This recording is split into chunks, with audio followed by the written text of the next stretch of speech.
This week in Battlefield, we have another data mine that points at a potential subscription service called Battlefield Pro in the upcoming title. There's another article from Insider Gaming about the potential of a Battle Royale. Even more playtests have seemingly started, and there's even some concept art that's leaked as well, which all looks very promising indeed. Before we get into it, if you guys are new around here and you're interested in seeing a weekly Battlefield news recap just like this one, be sure to hit that subscribe button. There is plenty more content on the way. But with that being said, let's get stuck into another episode of This Week in Battlefield.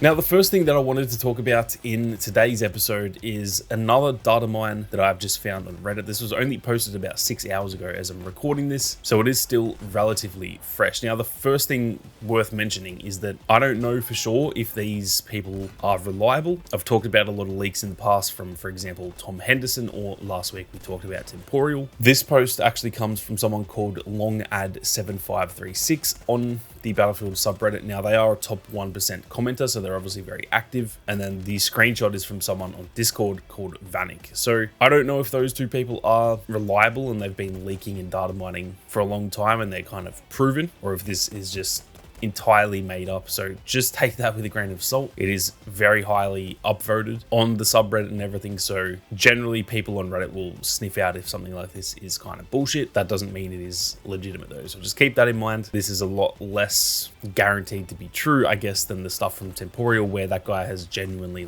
never really been wrong. So yeah, I just thought that was worth mentioning. Now, in this post, there is quite a lot of stuff to go through. Like I said, this person called Vanik on Discord said everything I could find on the Battlefield Pro, which is probably a subscription service similar to Fortnite Crew or the Rainbow Six membership. Now, I don't really know too much about either of those things, so that pretty much means nothing to me. If you guys know how those work, be sure to let us all know down in the comment section. Now, he essentially listed a bunch of the, I guess, benefits of signing up to this subscription service, assuming that is what it is. So I'll quickly run through all of that. He said it includes the Battle Pass, so you get all the perks and rewards from the Battle Pass in addition to extra exclusive content. There are 6 exclusive instant unlocks. You'll get 10% extra Battle Pass XP, which is definitely always handy. There is the ability to host a persistent server in Portal, which at face value is really good. The other side of that, I'm pretty sure that was free in 2042, even though they weren't technically persistent, but they kind of were. As long as someone was in them, they would last for essentially a week after there had been no one in the server. So that is pretty much a persistent server, and that was free. So that now being behind a subscription service, I'm not too keen on that personally, but obviously we need to see if that is legitimate first. There is then also 20 tier skips included. You'll also get an exclusive bonus path, which I would imagine that means that you kind of finish the battle pass, and then if you're in this subscription service, you might get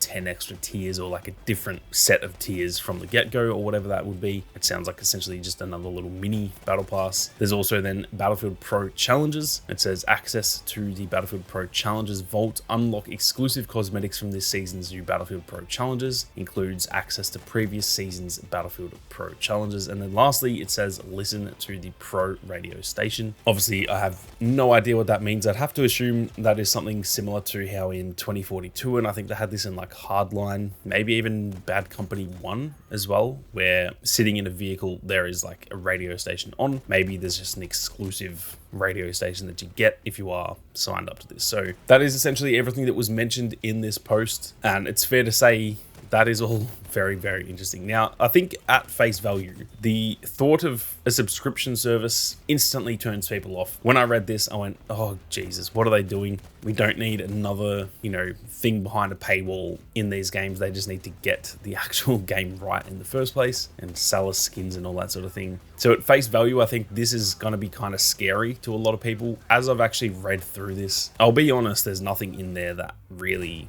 matters to me personally in terms of it's all stuff that I think is fair enough to be paid for. And for example, the Battle Pass, you're going to pay for that anyway. So this might be one of those things where it's actually a cheaper alternative. Maybe the Battle Pass costs $10, but then this subscription thing would be $15 and you get a bunch of other stuff too. And so if it is like that, where it's just kind of an extra addition that you can get. Instead of just getting the battle pass, you get, you know, a few extra things for an extra $5 or whatever. Then personally, I'm fine with that. I have no issue with that. Like I said, the only concern I have is locking persistent servers behind a paywall. Now, if that is a genuine persistent server where it doesn't matter if no one's in there for a bloody month and it's still being hosted, in that instance, I'm fine with that. I think that's fine because I do want to do that. I said that the entire time through 2042. I wish I could have had a persistent server. Obviously, they brought them in eventually, but I'd love to set up a server for the community so that you guys can all jump in, and, you know, if I get back into streaming and stuff, we can all jump in and play together. So if it is like that, I think that's fine. But yeah, that's the only thing that's like a slight red flag to me. But everything else, I think that's all fair. Obviously, assuming the price is not like $50 per month or whatever it would be. At that point, that's kind of crazy. But if this is just priced relatively similar to what battle passes are generally priced, but just a bit extra, I'm personally completely fine with that. Now, again, take it all with a grain of salt because it doesn't have any context in this post as to like where this was found. We don't know if this was data mined from the labs playtest, if this is just completely made up. We actually have no idea. So it was something I thought was worth mentioning, but until we actually get some like genuine information on this, or even I guess some more evidence surrounding this, I'm very skeptical as to whether this is actually real. But I thought it was worth mentioning anyway because this is one of the top posts on the Reddit, and obviously a lot of people are seeing this. It is one of the biggest talking points this week. Now, the next piece of news we have is an article from Tom Henderson on Insider Gaming. I'm sure you guys have heard of Tom Henderson before. He is one of those leakers who generally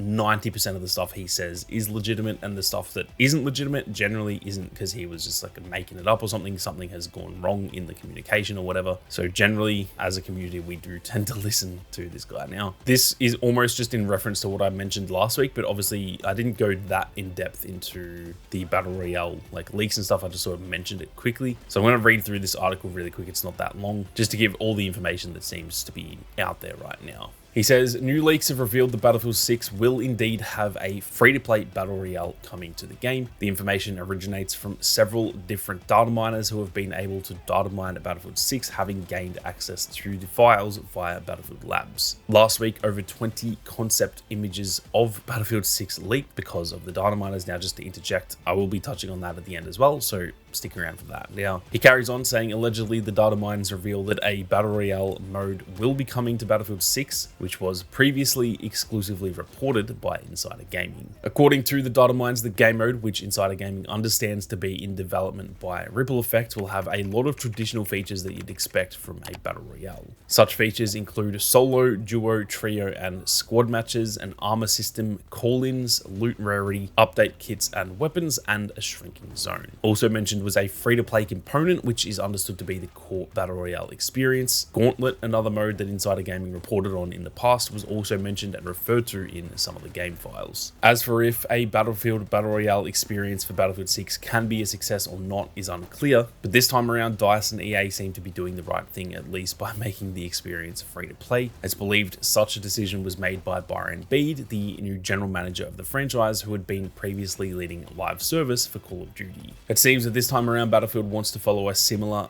model of Call of Duty and Warzone, where the free-to-play experience brings in the players with the hope that some cross-progression and customization can eventually convert players into premium purchases of the full game with its campaign and multiplayer. So not a whole lot to go through there. It was mostly to do with those little bits of information about the different like matches, so solo, duo, trios, and quads. I have to assume squad would be 4. That is all obviously as you would expect. An armor system, I have to assume, is like armor plates similar to Warzone. Call-ins, I'm not too sure if that is going to be similar to like Battlefield 5, where you could actually like call in smoke barrages and all that sort of stuff. I'm not too sure if that's what that means, or calling in vehicles, for example. Even maybe something again similar to Warzone, calling in like airstrikes. I'm not too sure, but that definitely sounds pretty interesting. There is loot rarity, which is obvious in a Battle Royale. Update kits and weapons, I'm not too sure because it's kind of worded weirdly. I don't know if that means the ability to update kits and weapons, or if update kits are a thing. It is a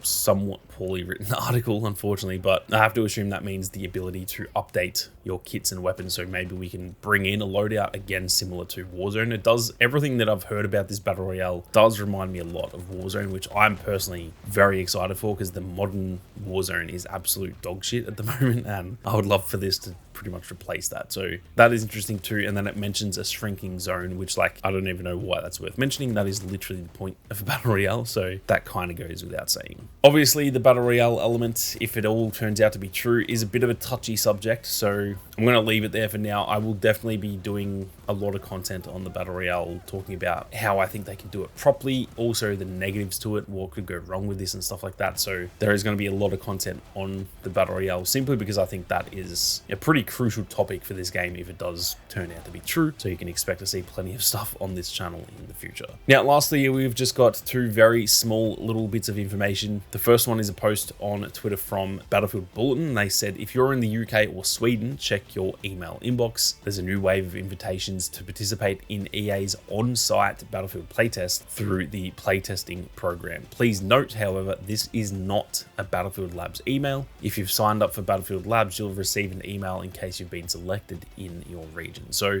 this seems like this isn't a Battlefield Labs thing. This is actually an on-site Battlefield playtest, which realistically is pretty much the same thing as Battlefield Labs, but rather than being remote, so you're playing on your own console and stuff, this is like an actual in-person event where you'll be going to, I guess, the EA offices. It says in the UK or Sweden, so I'd imagine you'd be going to the actual Stockholm office in Sweden, and then in the UK, I'm actually not sure where their office is based in the UK, but this is something that they've been doing for years as well, where it's completely anonymous, and it's not even like just Battlefield players. They literally just get like kind of any random people to come and playtest, just more to like get bugs and stuff out of the way rather than playtesting for like the actual balancing and stuff. That is where Battlefield Labs comes in, whereas this one seems to be generally more the type of stuff where it's just like QA testing. So that is very interesting to see that they're not only running Battlefield Labs playtests, but they're also doing the on-site testing as well. And so yeah, if you guys are from the UK or Sweden and you have signed up to the EA playtesting